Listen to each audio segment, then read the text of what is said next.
Hi, my name's Michael Davies and I'm an artist, and I'm presenting a few ways of depicting sound. So it's creative ways that you can use with your user groups of taking sounds from the archive and turning it into something interesting, and you don't need a lot of equipment or materials or background skills for any of these activities.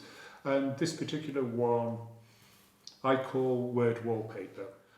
What you'll need to be able to do this is just an A4 sheet of paper, though any size of paper would do. Pencil or biro, something that writes with a good flow, so fluid marks, the sort of mark as if you were signing a cheque, if you remember that cultural reference. Also something to lean on, and then all you need is a word of your choice. And this is where the sounds come in, because you can use whatever sounds you want from the archive, really, because what you're doing is taking a word that floats to the top, on the tip of your tongue, a bit like an earworm sort of thing, something provoked by a sound clip discussion, perhaps. Of course, our kids in those days thought anyone that spoke Broad Tyneside was marvellous. And the funny thing is, and all, is if I go down to Kent, and I'm in any of the shops and they'll say, well, where's your posh voice? So, what is Word Wallpaper? It came from a child's game of repeating a word over and over until it sounded silly. And this is when its meaning fractures. And you're doing the same sort of thing, but in a visual sense. So you're taking a word, an everyday throwaway thing, and writing it over and over. And it's kind of punishment art in a way, because it's based around writing lines. And we'll come back to the method, and there's some slides broken down to show you how that works. So what do I think it depicts? I suppose you can imagine it depicts the background noise inside your head, the white noise from which you pull images and you pull ideas and you pull sentences and other things like that. But if you imagine it's a pool before it forms into something. Getting poetic there, but there you go. So you need something to provoke a word, and once you have that word, this is what you do with it to create Word Wallpaper. The word that's floating to the top of my mind at the moment is the word let, and it's got a good shape to it I know from previous experience. So first of all, I'm going to write it in lines across the page, and I will leave a gap as I do so for what I'm going to do next. I'll space all the words. I'm just seeing what flow I've got with this Sharpie pen. I think it's okay on this paper.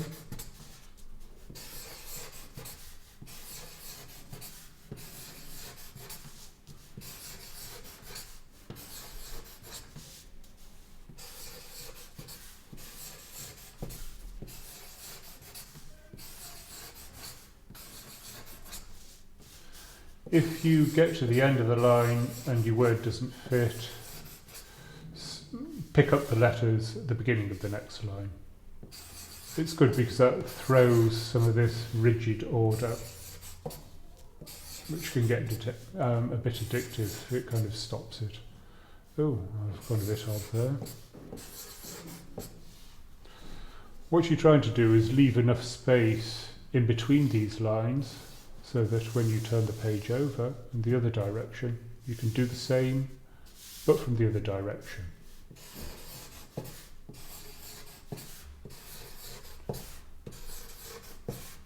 I'm already overlapping here because it went a bit skewer.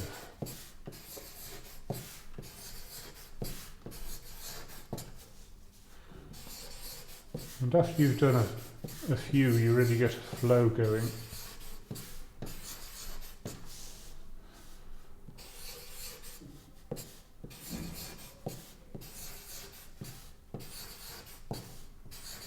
With the occasional mind freeze where you forget how to do it, even though you've done it 100 times. So now you can see we've written the same word over and over from two different directions. And now we're going to do it from the next two directions. So starting on the top of the page, repeat the process and leave a gap for the return version when you turn the page again.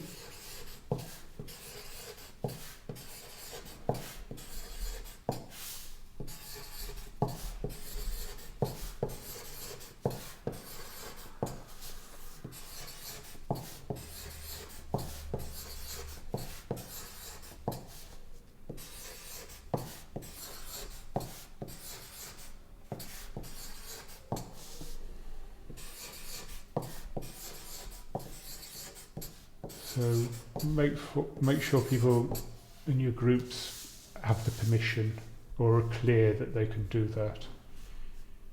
And now it gets more difficult to see where the gaps are, but it's going to be here.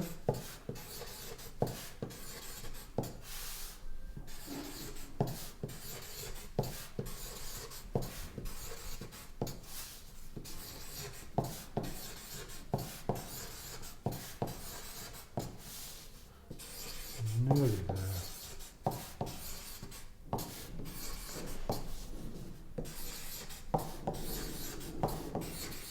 But there you go, there's a demonstration of how to create one of these plates of what I call Word Wallpaper. And it's got some great swirls and dips, and I like how the crosses create these little X marks all over it as well. So it gives it kind of grid-like structure. Do this with loads of different words. It works better, I think, as a word wallpaper because it becomes a wallpaper. You have plates placed next to each other, and the contrast between one word and another helps emphasize the quality of a particular word. We'll have a look at some word wallpaper images that I've created before, and you'll see how different words have different shapes. So for instance, the word flow, which is this one here, I like that fluidity of a mark, a bit like signing a cheque that I mentioned before. It's unself-conscious, it's got a flow to it as the word flow, but the handwriting that I was taught as a child has these loops on the F's. The whole word is a loop, and a W's got a nice closed swirl at the end. I'll get very technical here, but if you look at the thing itself, you see how the word crosses over the word, and it's done from 4 different directions. So it creates what we call in art an arabesque, and it's this interlocking pattern, a bit like you get in Islamic art, where you're not allowed to depict figures and forms in their traditional sense. So a lot of their work is developed on script. There's other sort of current contemporary practice in art as well called calligraffiti, which is quite associated with this sort of thing. So perhaps look that up, and that will be a useful appendage to what you're doing here. This next image has got 3 words next to each other, and this is included to illustrate the different sort of tonal effect these arabesques or words are like next to each other, and how different something as simple as a word can look visually. So I have the word long, where the L and the G are both long lines with sweeps on them, and then the next word to that is much tighter and denser, and that's the word no.